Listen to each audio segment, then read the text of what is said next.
Well, friends, the armed forces of Ukraine have destroyed the factory where the brains for Russian missiles were assembled. Besides that, the US has made mistakes in Ukraine. There have always been, are, and will be maps, and now the West is asking Ukraine for military assistance. It's just incredibly satisfying to watch, wouldn't you agree? In addition, we will talk about the successes the armed forces of Ukraine are having on the front in liberating their land from the occupiers. We'll discuss the details with an expert. I am Alexander Prepodobny, and this is In the Crosshairs. Let's get started.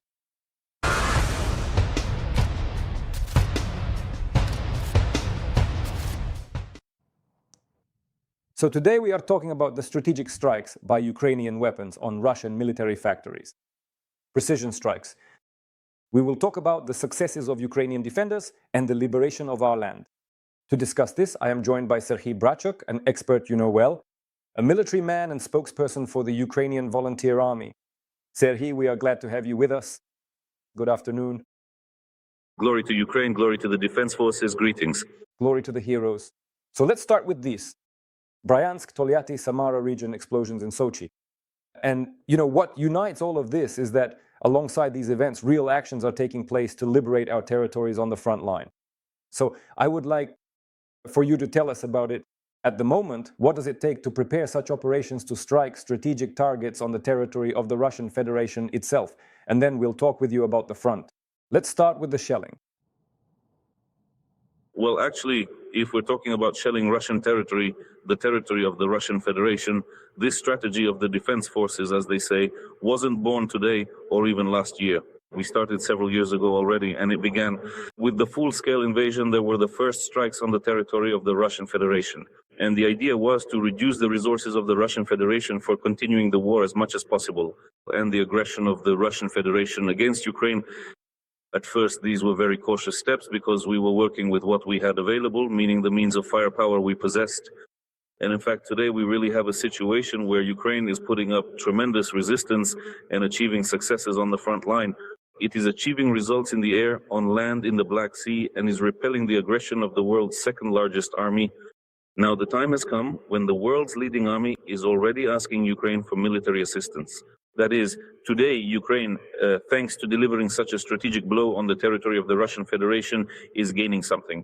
Well, if you like, it is gaining subjectivity or elements of subjectivity in this new security world order, which has currently been destroyed. We understand this. It was destroyed back in 2014 by Russia due to the occupation, the temporary occupation of our Crimea. And in fact, from today, all of this will be rebuilt. And so Ukraine, thanks in part to military and political factors, will take its rightful place there. So let's move on to what you were talking about, these strikes on key facilities of the Russian Federation. Of course, as of today, we can't say that Ukraine is capable of carrying out such massive strikes covering huge areas on the territory of the Russian Federation because the territory of the Russian Federation is enormous. And in fact, just imagine how many missiles, how many drones would be needed to cover entire areas, I don't know, of some regions, territories, or districts of the Russian Federation. That's why a strategy was chosen that is indeed aimed at targeted strikes on specific sites. Sites of critical importance, let me emphasize critical, such as, for example, the same Kremin L in Bryansk. It is critical for the entire chain of the Russian Federation's military-industrial complex. So we are really talking about microelectronics, as is the case today. Absolutely right. We're talking about the brains of those missiles that later fly toward Ukraine, and which, I remind you, are extremely difficult to shoot down because, well, the names speak for themselves. These are Iskanders, these are Bulava, these are Topol-M. And by the way, that's not the full list. In other words, these are the missiles that are extremely difficult to shoot down today. And so, in fact, the defense forces find such locations, such enterprises, and strike them. By the way, regarding Kremne EO, I want to remind you this was not the first attack, but this time it has already been confirmed, and accordingly, what about the damage? Some locations of this production are critical for the Russians. That is, a complete restoration of certain workshops is required. In other words, we're talking about missiles. And in fact, we see that this concerns both the oil refining and even the oil extraction sectors of the Russian Federation. This concerns the military-industrial complex of the Russian Federation. We are also mentioning chemical plants here. It's not just a list of factories. There are quite a lot of them on the territory of the Russian Federation, primarily in the European part, as it has historically developed. But these are key factories, for example, whose products are used to manufacture explosives, for instance.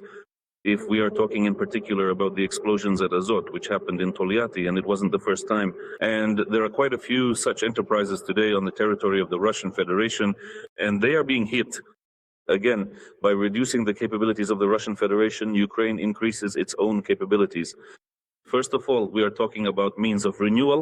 That is, these are our drones, these are the so-called mid-strikes, this is the medium range. The flight range is up to 200 kilometers on average. Yes, this mostly concerns the temporarily occupied territories, but that's a separate discussion and a very important topic overall. And actually, deep strikes are long-range actions. And there's another point here. Let's put it this way, like a cherry on top of the cake, the fact that these means are Ukrainian, purely Ukrainian, is important. We don't need approval, we just need to use them. Yes, Storm Shadow missiles have hit the Kremlin, for example, but other enterprises are now being struck exclusively with our own weapons. And these Ukrainian means are able to bypass the air defense systems of the Russian Federation. In other words, they penetrate this dense system. Moreover, even during such attacks, they manage to hit, for example, the launchers and radar stations themselves. There are many such examples. Well, of course, Bryansk is what, as they say today, is on everyone's lips. Thank you, Serhiy. You made a good point. I would like our audience to pay attention to the fact that this time, not even the sirens went off. In the Bryansk region, that is, this special operation was so active and it went through so many reconnaissance stages that the missiles were directed precisely at their targets. Let's talk about the front line. There is actually some positive news. Here's what I want to report. The armed forces of Ukraine have taken control of Ternov and advanced 10 kilometers in the south of the Dnipropetrovsk region. You are now seeing footage of the breakthrough of the Russian defense on your screens. The General Staff of the Armed Forces of Ukraine reports that Ukrainian troops have liberated more than 400 square kilometers of territory in the Oleksandrivka direction. These actions have disrupted part of the Kremlin's plans for the so-called spring offensive. For example, Ukrainian Armed Forces serviceman and political scientist Kirilo Sazonov noted that at the front, Russian troops are currently just treading water and suffering losses, while some of their reserves are being redeployed between sectors. In his assessment, the Russians' plans to expand control over the Kherson region have simply been postponed. Mr. Serhiy, let me ask for your opinion. In fact, this special operation that began, I understand, with the deoccupation of Ternov is delaying the advance of the so-called Russian spring offensive. Give us your assessment. Well, actually, Ternov is a continuation accordingly. Today, the information that is already being made public, our viewers should understand that this is information that, first of all, has already been confirmed, and there is a result accordingly. And some time has passed since this result, when we managed not just to enter somewhere and clear the territory accordingly, but also to secure our position, and even better, to move forward accordingly. Only then is this reported. That is, the informational and security component of such operations is also one of the top priorities on the agenda. It's obviously a priority. That's why we say, yes, today we managed to achieve this accordingly. I would like to note, you mentioned the Oleksandrivka direction of the front. Last year, let us recall, the Russians had an offensive phase there. The offensive strategic operation of the Russian Federation is in fact ongoing. I think since the fall of 2023, the Russians have been trying to advance, to move forward strategically. That is, this is Donetsk region, which they are still eyeing. They want to fully occupy it. Of course, this also refers to Zaporizhia, to Kherson region. In other words, those regions where they have tried to seize control. Since 2023, what advances are there? We are currently observing them. So regarding the Oleksandrivka section of the front, starting from that period for several months in a row, the Oleksandrivka direction remained stable, specifically in terms of advances for the Russian occupiers. Unfortunately, we were unable to stop the enemy on this section of the front. The enemy was advancing, the enemy was achieving successes in the field. The enemy in this direction, that is what I mean. Accordingly, the enemy was making advances, including into the territory of our Dnipropetrovsk region. And you remember how Ukrainian society, well, a certain rather active part of it, every morning, as I call it, would run with a ruler in hand and measure those millimeters on the map, which are actually kilometers and not very large distances, as they say, on the ground, and ask how much is left to the administrative borders of Dnipropetrovsk region, accordingly tracking where the Russian troops were moving. And when the so-called flag planting tactic began, and it continues to be used by the Russians in the information space, and in fact, then the enemy entered the territory of Dnipropetrovsk region, how did society perceive this, and how did our defense forces react? Because as we understood, the enemy was advancing and it was difficult to stop them. And today, the Oleksandrivka sector itself has become, well, if you like, here the Russians stepped on some of their own rakes. On the one hand, I won't elaborate on why this happened. The enemy made certain mistakes. We can't point out the mistakes the enemy made. Let them keep making them. But the defense forces actually took advantage of these mistakes of the enemy, first of all. Secondly, these are clearly planned actions. These are accordingly preparatory maneuvers and regrouping of troops. This is the planning of corresponding operations and the availability of the necessary resources. Our drone strikes, which have worked and continue to work primarily against the enemy's logistics, thereby enabling the advance of our troops as well. And it is obvious that at this stage, at least, the Russians have already lost in this regard to our defense forces. Yes, I will mention it, of course, because this is also a topic that's being discussed, the shutdown of Starlinks. But believe me, this did not become a key factor in the current advances of the defense forces. This is not our counteroffensive. These are not our offensive operations. These are counterattacking actions of a tactical nature where we have indeed deoccupied a large part of our territory. We did this for the first time since 2023, when unfortunately in places where we had retreated, we have now deoccupied them. And this area is larger, not by much, but it is a trend, and God willing, it will continue. So the enemy made these mistakes, we took advantage of them, and I hope we will continue to do so in the future. Although obviously the same applies, Zaporizhzhia region, the southern territories, they are, for the Russians, this location is extremely important today. Donetsk region, a priority, obviously, but also the enemy's attempts to advance. Right now, as we speak, they are showing activity, particularly on the Huliaipol section of the front. They are sending their reserves there. Even today, for example, we know that from Crimea, the Russian naval infantry is redeploying, as far as I know, toward the Donetsk front, specifically to the Pokrovsk sector. Some of them might possibly be used in Zaporizhzhia. So obviously the enemy has not completely abandoned their offensive plans. And this is the most important thing, which needs to be emphasized.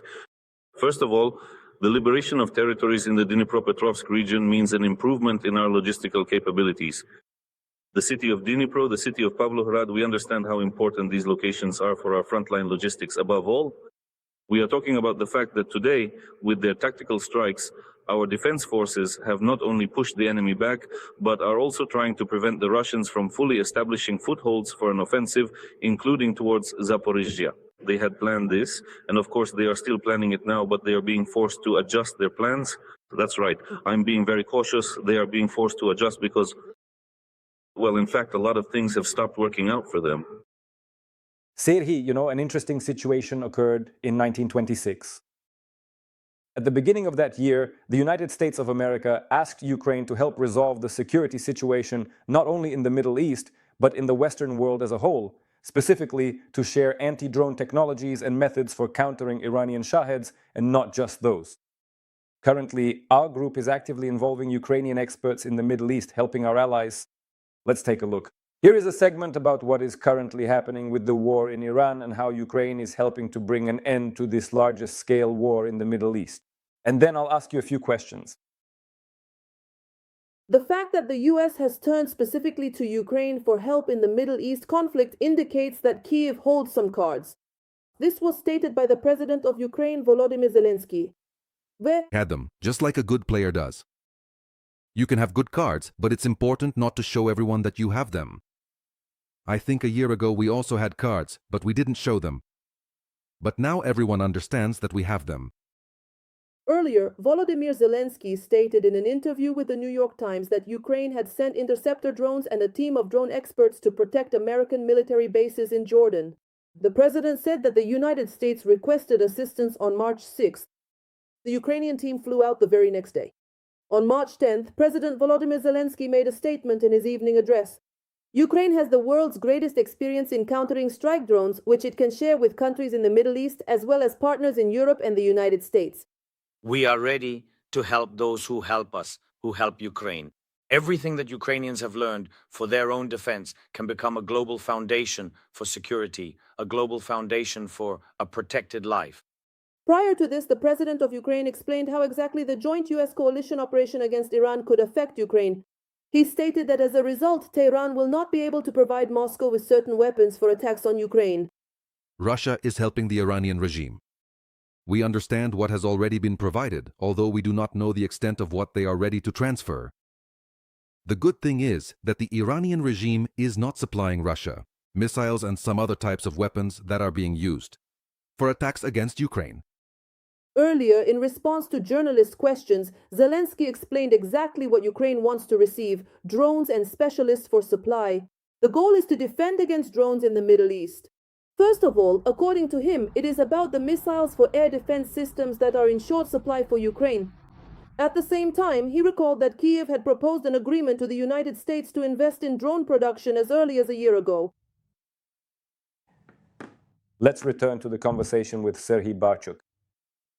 Please tell us about the maps that the president of Ukraine mentioned. Is this military cooperation, which the West actively needs, really present in Ukraine right now? And can we really, not just in words, but in practice, conclude and sign these mutual security guarantees and implement them immediately? After all, Ukraine truly has unique experience. I'd like you to share your perspective here. What should we pay attention to?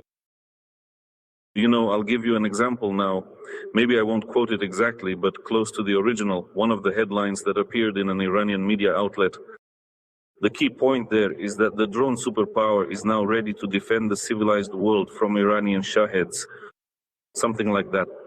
The phrase drone superpower, that's 100% from the original.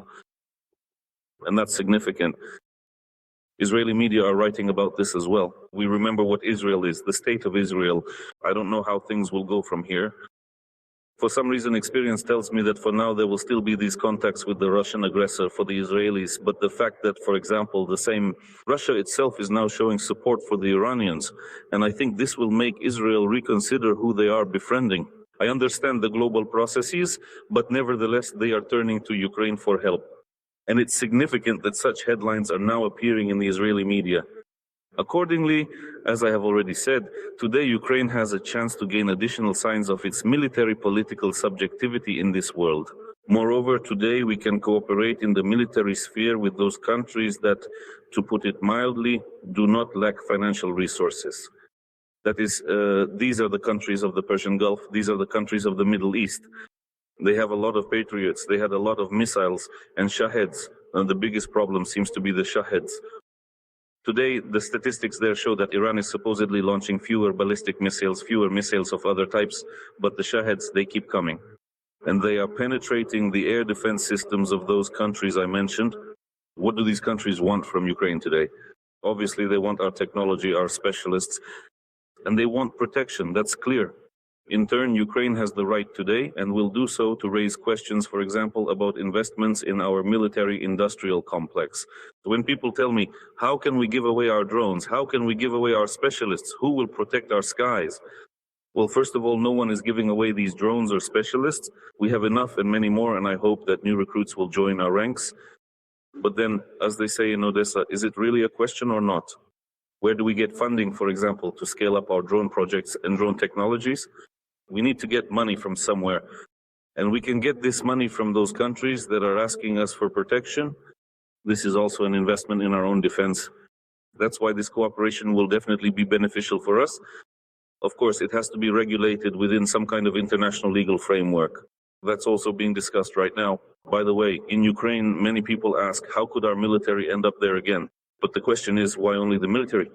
For example, this is a kind of catalyst, already a legal one, but nevertheless, all these nuances need to be discussed and resolved so that there are no questions. But most importantly, let's not forget that we really are defending ourselves there in the east, including from the same Iran that shot down our civilian planes. This is the same Iran that launched those Shaheds from which we suffer every day and every night. We endure, we fight back, we know how to do it, but they are still there. And sometimes they manage to get through, or their debris kills our people. If the question here is about the benefits of these international projects for Ukraine, then yes, today this war has given the necessary impetus, but they need to be utilized because, if you like, these are not just investments in the Ukrainian defense industry, they are investments in our future security, including possible agreements with the countries of the Persian Gulf on mutually beneficial security, security guarantees, and so on. Well, yes, it's one thing when you ask for security guarantees unilaterally, and quite another when you yourself are, in part, a guarantor of security for others. And you have the decoder cards we've been talking about. Yes, from no less influential countries. Serhiy, but overall, well, Trump recently fixed oil prices again with his statement that the war would end within a week. Many people say he did this just so the world wouldn't go crazy. From the wild surge in energy prices, from a military point of view, do you see any reference points at all for the war in the Middle East to be moving toward an end? And considering that Ukraine is already directly involved in it for now, under the guise of our experts fighting against Iranian drones. To conduct such an analysis, you need to have a complete picture specifically of the theater of military operations, how much, what, where, and how is being targeted. Of course, by the way, I think that Israel and the Americans have taken certain lessons from our Russian-Ukrainian war. This happened during the first Iranian campaign when, if you remember, at first the air defense systems were destroyed, and only then did the missiles fly to destroy various Iranian targets. By the way, this is also our strategy, our tactic, among other things. We knock out air defense elements, and then our trusty drones fly somewhere, say, to some Russian Udmurtia, striking the corresponding factory. So it's difficult to do anything about this. Currently, it's under analysis. From what we can see publicly, it's clear that, of course, we and the whole world are interested.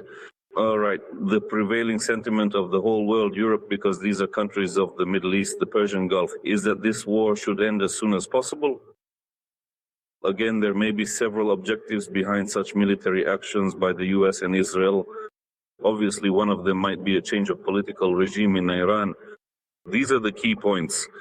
If the Americans manage to do this, that's one thing. If not, and there are some negotiations, that's something entirely different. Therefore, once again, it is important for us that this ends as soon as possible, obviously. This will be beneficial for us because during this short period, Russia won't have time, in my opinion, to recover to the extent that their economy will suddenly go crazy again from oil dollars and they'll get back on their feet. It is very important that right now these processes of complete stagnation in the Russian economy will not complete. Okay, maybe that's just wishful thinking and exaggeration, but the fact is that their situation is not easy. That's actually true. We wouldn't want those oil dollars to strengthen them. Thank you, Serhiy. Serhiy Bratchuk took part in the project In the Crosshairs on the Union channel. Friends, don't forget to subscribe to the Union channel to stay up to date with all the events, and most importantly, the events related to Ukraine. See you next time.